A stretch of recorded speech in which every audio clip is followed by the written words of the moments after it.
3월 10일 화요일입니다. 오늘 새벽 우리에게 주시는 하나님의 말씀은 요한복음 7장 1절부터 9절까지 말씀입니다. 제가 말씀을 읽겠습니다. 그 후에 예수께서 갈릴리에서 다니시고 유대에서 다니려 하지 아니하심은 유대인들이 죽이려 함이러라. 유대인의 명절인 초막절이 가까운지라. 그 형제들이 예수께 이르되 당신이 행하는 일을 제자들보도 보게 여기를 떠나 유대로 가소서. 스스로 나타나기를 구하면서 묻혀서 일하는 사람이 없나니 이 일을 행하려 하거든 자신을 세상에 나타내소서 하니 이는 그 형제들까지도 예수를 믿지 아니함이로라. 예수께서 이르시되 내 때는 아직 이르지 아니하였거니와 너희 때는 늘 준비되어 있느니라. 세상이 너희를 미워하지 아니하되 나를 미워하나니 이는 내가 세상 일들을 악하다고 증언함이라. 너희는 명절에 올라가라. 내 때가 아직 차지 못하였으니 나는 이 명절에 아직 올라가지 아니하노라.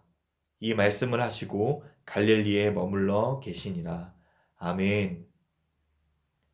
요한복음 7장을 시작하는 오늘 본문은 예수님이 갈릴리에서 다니시고 유대에서 다니지 않으셨다라고 기록합니다. 1절입니다. 그 후에 예수께서 갈릴리에서 다니시고 유대에서 다니려 아니하심은 유대인들이 죽이려 함이로라. 바로 유대인들이 예수님을 죽이려 했기 때문입니다. 요한복음 5장에서 유대인들은 안식일에 38년 된 병자를 고친 사건과 논쟁 중에 하나님을 자신의 아버지라 밝히신 예수님을 죽이고자 했습니다. 더욱이 요한복음 6장에서 오병이어의 사건으로 예수님의 소문이 널리 퍼지게 되자 유대 당국자들의 적대감이 더욱 고조되었을 것입니다. 이제 초막절이 가까웠습니다. 초막절이 이르자 예수님의 형제들은 예수님께 예루살렘으로 올라가 능력을 사용하여 세상에 자신을 나타내라고 말합니다. 3절과 4절 말씀입니다. 그 형제들이 예수께 이르되 당신이 행하는 일을 제자들도 보게 여기를 떠나 유대로 가소서. 스스로 나타나기를 구하면서 묻혀서 일하는 사람이 없나니 이 일을 행하려 하거든 자신을 세상에 나타내소서 하니. 예수님의 형제들은 말씀의 권세와 이적의 능력을 가지신 예수님이 이 갈릴리 시골에서만 묻혀서 있지 말고 세상에 드러낼 것을 촉구하고 있습니다.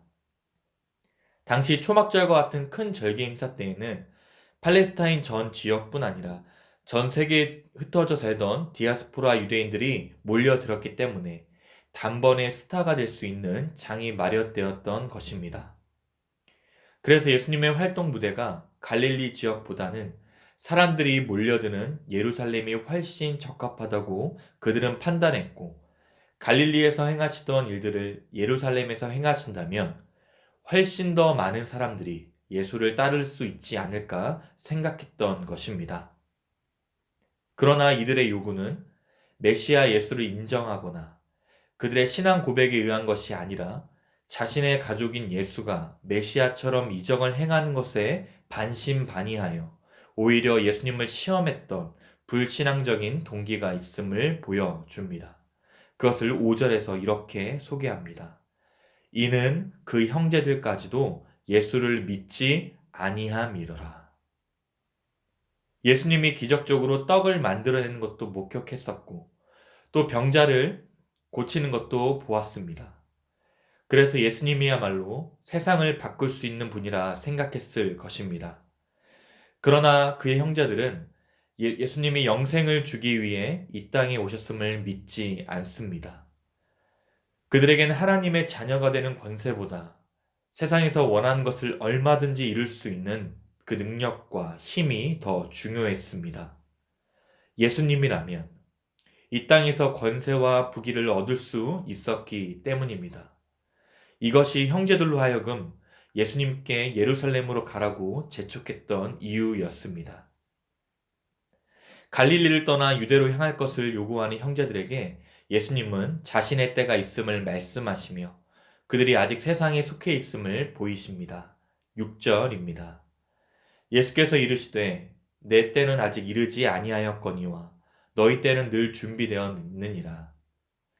여기서 언급되는 내 때는 요한복음 전체의 문맥상 자신을 이 세상에 보내신 하나님의 계획과 뜻이 온전히 드러나는 때를 의미합니다.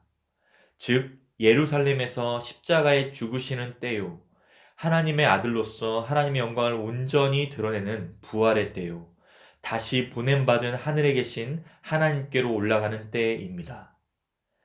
7절과 8절에서는 이렇게 말씀하십니다. 세상이 너희를 미워하지 아니하되 나를 미워하나니 이는 내가 세상의 일들을 악하다고 증언함이라. 너희는 명절에 올라가라. 내 때가 아직 차지 못하였으니 나는 이 명절에 아직 올라가지 아니하노라. 예수님께서는 아직 십자가의 고난과 죽음으로 하나님의 구원을 성취할 때가 오지 않았기에 자신의 때가 아니라며 이런 자신을 세상이 미워한다고 말씀하십니다.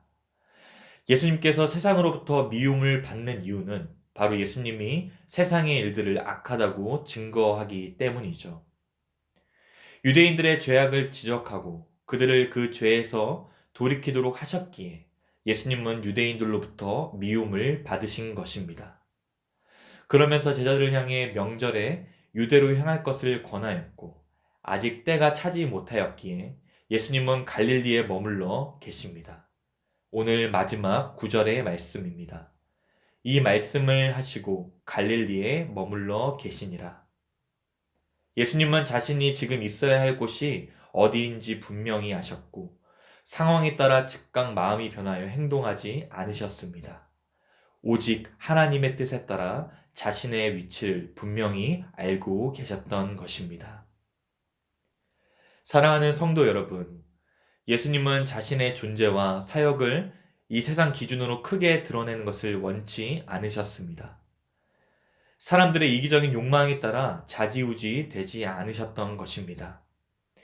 오직 이 세상의 죄를 대신하여 화목제물이 되셔서 하나님께서 바라시는 뜻을 온전히 성취하고자 하셨습니다. 예수님은 인류 구원을 위한 하나님의 구원 계획의 때를 따라 일하시고자 인간의 욕망을 단호히 거부하십니다. 성도인 저와 여러분들도 마찬가지입니다. 때를 기다리며 준비하셨던 예수님처럼 하나님의 뜻이 성취되는 때를 기다려야만 합니다. 결국 십자가의 죽음으로 인류 구원의 역사를 성취하셨던 주님의 모습을 기억해야 하는 것입니다. 요즘 코로나 사태로 많은 이견이 있고 또 생각이 다 다를 것입니다. 모이는 자리가 적다 보니 이런저런 개인적인 생각에 갇혀버릴 수 있습니다. 이러할 때일수록 우리는 하나님의 말씀을 통해 주님의 마음을 경험해야 될 줄 믿습니다. 나 자신에게 있는 이기적인 생각들을 내려놓고 오직 하나님의 뜻이 무엇인지를 묻고 살펴야 합니다. 때를 기다리며 하나님의 뜻이 온전히 이루어지도록 인내해야 할 것입니다. 계속되는 이 어려운 시기를 통해 자신의 모습을 정직히 돌아보며 십자가만 자랑으로 삼고 항상 겸손과 희생의 본이 되신 예수님처럼 하나님의 영광을 드러내는 삶이 되시기를 주님의 이름으로 축복합니다. 기도하겠습니다. 하나님, 오늘도 말씀을 통해 주님의 마음을 깨닫게 하시니 감사드립니다. 자신의 욕망을 따라 살지 아니하고 오직 하나님의 구원 계획의 때를 따라 사셨던 예수님처럼 우리도 말씀을 따라 하나님의 뜻이 온전히 성취되길 원하오니 날마다 주님의 마음을 허락해 주옵소서. 때를 따라 오직 주님의 뜻만 이루어지도록 역사하여 주시옵소서. 계속되는 코로나 사태의 어려움 속에서 신실하신 주님만 의지하며 믿음으로 바라봅니다. 이 모든 상황이 속히 회복되게 하셔서 온전한 치유와 회복으로 인도하시는 주님의 은혜를 풍성히 누리게 하여 주시옵소서. 각자의 자리에서 맡은 사명 잘 감당하여 하나님의 영광을 드러내는 복된 삶 되기를 소망하오며 이 모든 말씀 살아계신 예수 그리스도의 이름으로 기도드리옵나이다. 아멘.